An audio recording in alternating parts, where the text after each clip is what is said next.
2021 বিধানসভা নির্বাচনের আগে রাজ্য সরকারের তরফ থেকে ঘোষণা করা হয়েছিল রাজ্যে চালু করা হবে মা ক্যান্টিন। মা ক্যান্টিন কি?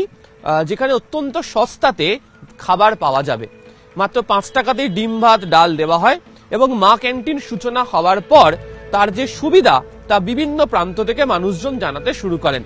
শহরাঞ্চল, মিউনিসিপ্যালিটি ঘেঁষা যে বড় যে জনপদ রয়েছে সেই জায়গাগুলো, এর পাশাপাশি সরকারি হাসপাতাল, মেডিকেল কলেজগুলিতেও এই ক্যান্টিন চালু করা হয়। মা ক্যান্টিনে মানুষের সংখ্যা বৃদ্ধি হচ্ছে এবং মানুষের এখনো পর্যন্ত প্রায় 7.5 কোটি মানুষ এই মা ক্যান্টিনের খাবার খেয়েছেন। প্রায় প্রত্যেক মাসে প্রায় 22 লক্ষ মানুষ মা ক্যান্টিন থেকে খাবার খান।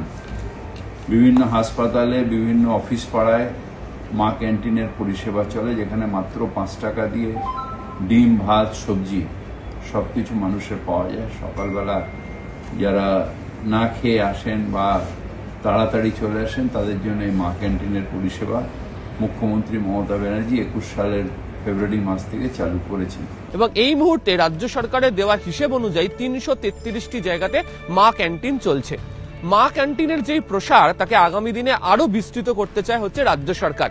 বিধানসভাতে একেবারে তথ্য দিয়ে রাজ্য সরকারের তরফ থেকে মন্ত্রী ফিরহাদ হাকিম জানিয়েছেন যে প্রায় এই মুহূর্তে দাঁড়িয়ে যে 7.29 লক্ষ মানুষ মা ক্যান্টিন থেকে খাবার খেয়েছেন এবং এক একটা সময়ে গড়ে মাসে 21 লক্ষেরও বেশি মানুষ মা ক্যান্টিন থেকে খাবার তারা খান। প্রায় আমাদের 142টা মা ক্যান্টিন 8টা মেডিকেল কলেজ এবং সুপার স্পেশালিটি হসপিটালে আছে। টোটাল 331টা মা ক্যান্টিন চলছে কলকাতা এবং শহর অঞ্চল অর্থাৎ মিউনিসিপ্যালিটিগুলোতে, সব মিলিয়ে প্রায় 331টা ক্যান্টিন চলছে। এই সংখ্যাটা আরেকটু বাড়ানোর জন্য স্টেট গভর্নমেন্ট উদ্যোগ নিয়েছে এবং মা ক্যান্টিনের জন্য ইতিমধ্যে প্রায় 128 কোটি টাকা বাজেট বরাদ্দ হয়েছে। আগামী দিনে সেই বাজেট বরাদ্দের পরিমাণ আরো বৃদ্ধি হতে চলেছে। রাজ্য সরকারের বক্তব্য হচ্ছে যে বহু জায়গাতে হোটেল বা রেস্তোরাঁ বা বিভিন্ন যে ক্যান্টিনগুলি রয়েছে সেখানে খাবার খেতে গিয়ে যে পরিমাণ অর্থ মানুষজনকে দিতে হয় তা সকলের পক্ষে হয়তো দেওয়া সম্ভব হয় না।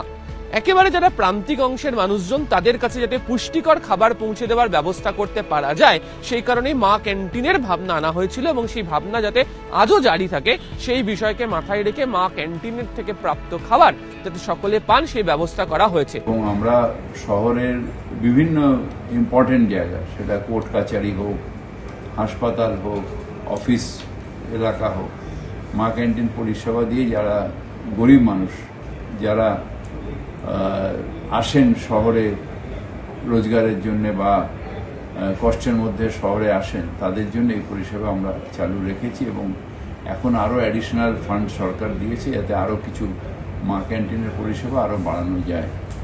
বহু জায়গাতেই মা ক্যান্টিনের মানোন্নয়ন ঘটানোর পরিকল্পনা ইতিমধ্যেই নেওয়া হয়েছে। এছাড়া গ্রামাঞ্চলেরও একাধিক জায়গা রয়েছে যেখানে প্রচুর মানুষ প্রত্যেকদিন বিভিন্ন কাজে যাতায়াত করেন, সেখানে খাবার পৌঁছে দেওয়ার জন্য সেখানেও মা ক্যান্টিন চালু করার ব্যবস্থা গ্রহণ করা হয়েছে।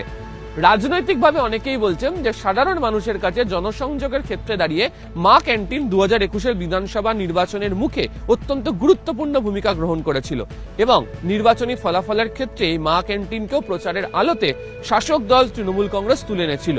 বছর গড়ালি আরো একটি রাজ্য বিধানসভা নির্বাচন, তার আগে প্রতিশ্রুতি মতো এই মা ক্যান্টিনের সুবিধা থেকে প্রাপ্ত খাবার যাতে সকল স্তরের মানুষজন ঠিক সময়ে পান এবং রাজ্য সরকার যে ভর্তুকি দেয় তারপরেও মাত্র 5 টাকাতে যাতে এই পুষ্টিকর খাবার সকলে পান সেই ব্যবস্থা রাজ্য সরকার জারি রাখতে চাইছে। সেই কারণেই মা ক্যান্টিনের মানোন্নয়ন ঘটানো এবং বাজেটে অর্থ বৃদ্ধি করার কথা ঘোষণা করছে রাজ্য সরকার। ক্যামেরায় কুণাল চৌধুরীর সাথে আবির ঘোষাল, নিউজ 18 বাংলা ডিজিটাল, কলকাতা।